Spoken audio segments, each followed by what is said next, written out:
안녕하세요. 오늘은 많은 분이 오해하고 있는 아주 흥미로운 미래 기술 이야기입니다. 완전 몰입형 가상현실, 흔히 풀다이브라고 부르는 기술입니다. 소드아트 온라인처럼 뇌에 직접 접속해서 완전히 다른 세계에서 살아가는 것이죠. 뉴럴링크 같은 회사가 뇌에 칩을 심는 뉴스를 보면 이제 곧 되는 것 아니냐는 생각이 듭니다. 그런데 오늘 제가 드리고 싶은 이야기는 조금 다릅니다. 지금 풀다이브의 진짜 문제는 뇌를 읽는 게 아니라 뇌에 쓰는 것이거든요. 놀랍게도 뇌를 읽는 기술은 이미 상당 부분 풀렸습니다. 문제는 정반대 방향입니다. 오늘은 이 풀다이브라는 꿈이 기술적으로 정확히 무엇을 요구하는지, 그리고 각 조각이 지금 어디까지 왔는지를 하나하나 뜯어보겠습니다. 그러면 그게 언제 올지, 아니 정말 오긴 하는지가 보일 겁니다. 먼저 가장 큰 오해부터 바로잡겠습니다. 풀다이브는 가상현실의 다음 단계가 아닙니다. 그건 완전히 다른 네 가지 문제를 그것도 동시에 풀어야 하는 종합신경공학 과제입니다. 첫째, 뇌에서 의도를 읽어내는 것. 둘째, 오감을 뇌에 직접 서묻는 것. 셋째, 진짜 몸이 움직이지 않게 안전하게 잠그는 것. 넷째, 이 모든 걸 만성적으로 안전하게 사생활을 지키며 하는 것. 한마디로 풀다이브는 뇌에 HDMI 케이블을 꽂는 기술이 아닙니다. 자, 이 네 조각을 순서대로 보겠습니다. 그리고 미리 결론을 말하면 진짜 병목은 첫 번째가 아니라 두 번째와 세 번째에 있습니다. 첫 번째 조각, 뇌 읽기입니다. 이게 지금 가장 앞서 있는 부분입니다. 침수평 BCI, 그러니까 뇌에 전극을 심는 장치는 사람의 의도를 놀라울 만큼 잘 읽어냅니다. 뉴럴링크는 이미 20명이 넘는 환자에게 칩을 이식했습니다. 그 칩에는 1000개가 넘는 전극이 들어있죠. 성능도 인상적입니다. 생각만으로 커서를 움직이는 속도가 일반인이 마우스를 쓰는 속도에 거의 맞먹는 수준까지 올라왔습니다.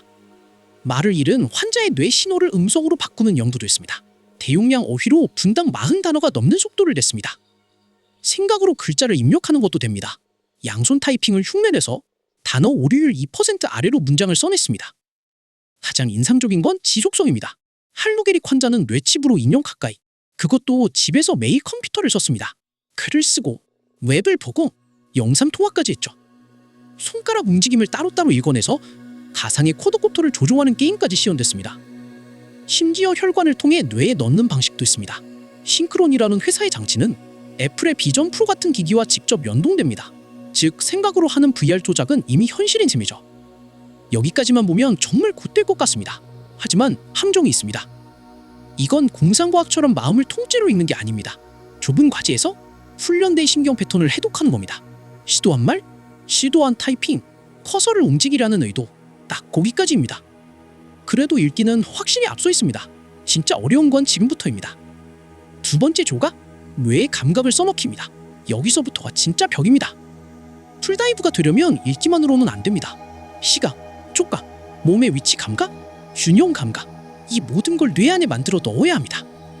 그런데 오늘의 최고 기술은 훨씬 초라합니다. 시각부터 보죠. 시각 PD를 자극하면 점이나 성광 같은 인공시각을 만들 수 있습니다. 이걸 광시증이라고 부릅니다. 하지만 지금 수준은 이런 점 수십 개 정도입니다. 사진처럼 생생한 장면을 뇌에 직접 써놓는 건 단 한 번도 성공한 적이 없습니다. 촉각은 좀 낫습니다. 체성감각 피질에 미세한 전류를 흘리면 인공적인 촉감을 만들 수 있습니다. 한 연구에서는 척수 손상 환자들에게 안정적인 촉감을 만들어냈고 5명의 환자가 24회에 걸쳐 수백만 번의 자극도 심각한 부작용이 없었습니다. 하지만 그 촉감은 손의 일부에 국한됐고 전극 하나가 만드는 느낌은 자연스러운 촉각보다 훨씬 약했습니다. 온몸의 피부는 어림도 없죠. 그리고 결정적인 사실, 시각과 청각과 촉각과 몸감각을 동시에 통합된 하나의 세계로 써놓은 사례는 지금까지 존재하지 않습니다. 그게 바로 풀다이브의 실제 요구 조건인데 말이죠. 왜 뇌에 쓰는 게 읽는 것보다 이렇게 근본적으로 어려울까요? 이게 오늘의 핵심입니다. 읽기는 압축을 쓸 수 있습니다. 왼쪽으로 움직이려는 의도를 읽는데 모든 뉴런을 볼 필요가 없죠. 인공지능이 희미하고 성기 신호에서 의도를 추론하면 됩니다. 쓰기는 정반대입니다. 뇌가 어떤 상태인지 분류하는 게 아니라 뇌 안에 구조화된 세계를 일으켜야 합니다. 문제는 전극 하나가 픽셀 하나가 아니라는 겁니다.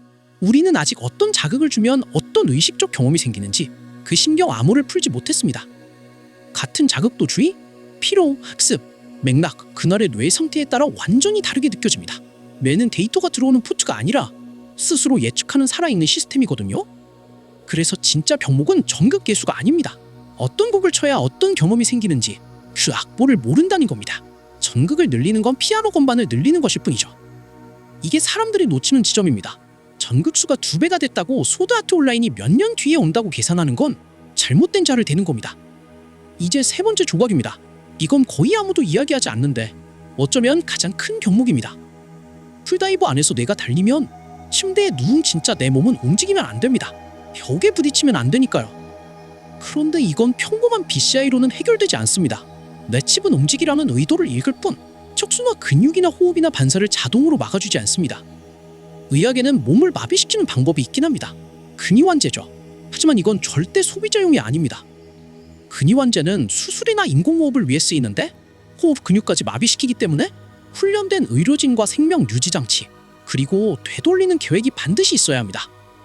더 무서운 사실이 있습니다. 마비는 진정이나 수면이 아닙니다. 근위환제는 사람을 재우지도 기억을 지우지도 않습니다. 그래서 마냥 마비된 상태에서 의식만 깨어있으면 그건 수술 중 각성이라는 극심한 정신적 외상이 됩니다.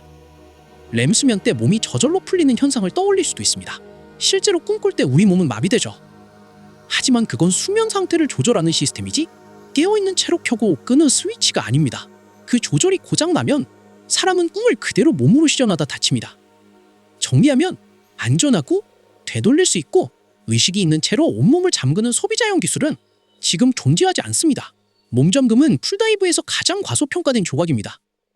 2번째 조각, 하드웨어와 안전과 규제입니다. 하드웨어는 분명히 발전하고 있습니다. 최근에는 1000개가 넘는 채널을 가진 얇은 필름용 전극이 기록과 자극을 같은 전극으로 동시에 하는 것도 나왔습니다. 기업들도 임상으로 나아가고 있습니다. 뉴럴링크는 20명이 넘게, 패러드로믹스는 400개가 넘는 전극을 가진 무선 장치를 사람에게 처음 이식했습니다. 2026년 초에는 중국이 세계 최초로 상용 BCI 의료기기를 승인했습니다. 사지가 마비된 사람이 손으로 물건을 쥐도록 돕는 장치죠. 하지만 이 모든 게 의료용이라는 점을 기억해야 합니다. 만성적으로 쓰는 소비자용 뇌 임플란트와는 아직 거리가 멉니다. 프라이버시도 큰 문제입니다. 풀다이브는 극도로 민감한 뇌 데이터와 행동 데이터를 만들어냅니다. 그런데 신경 데이터를 다루는 규칙은 아직 파편적이고 BCI만을 위한 규정은 거의 없습니다. 무엇보다 건강한 사람이 게임 하나를 위해 뇌 수술을 받아들일까요? 치료가 아니라 오락을 위한 위험의 문턱은 완전히 다릅니다. 자, 그럼 이제 핵심 질문입니다. 그래서 언제 오냐고요? 정직하게 답하면 하나의 날짜를 부르는 것 자체가 함정입니다. 네 조각이 서로 완전히 다른 속도로 움직이니까요. 그래서 날짜 대신 근거에 기반한 신뢰도 순위로 정리해보겠습니다. 가장 확실한 것, 커서 조작, 음성 보관, 타이핑, 그리고 VR 기기 접근성 같은 의료용 BCI는 계속 좋아질 겁니다. 이건 이미 오고 있죠. 그럴듯한 것, 재활이나 의술을 위한 더 풍부한 촉각 피드백, 이것도 가능성이 큽니다. 어렵고 불확실한 것, 고해상도 인공시각, 그리고 온몸에 걸친 촉각과 자기수 윤감각, 이건 훨씬 멀었습니다. 아직 시험조차 안 된 것, 소비자가 안전하게 의식이 있는 채로 온몸을 잠그는 기술, 그리고 순전히 투기적인 것, 뇌가 완전한 인공세계를 받아들이고 몸은 안전하게 분리되는 소드아트 온라인식 초몰입. 그래서 결론은 이렇습니다.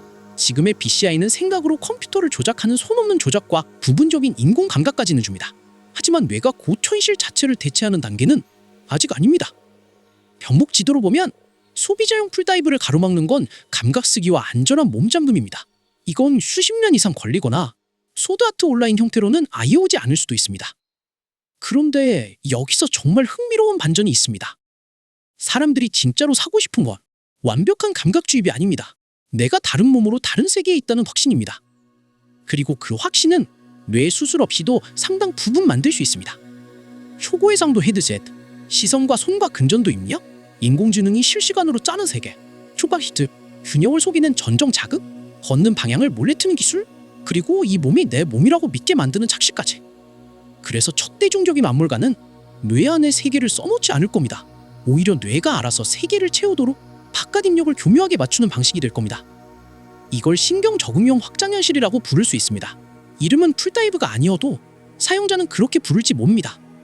마지막으로 가장 재미있는 와일드카드, 진짜 빠른 길이 있다면 그건 뇌의 픽셀을 하나하나 그리는 게 아닙니다. 바로 꿈을 조종하는 겁니다. 렘 수면은 이미 몸을 마비시키고 뇌는 이미 완전한 감각세계를 스스로 만들어냅니다.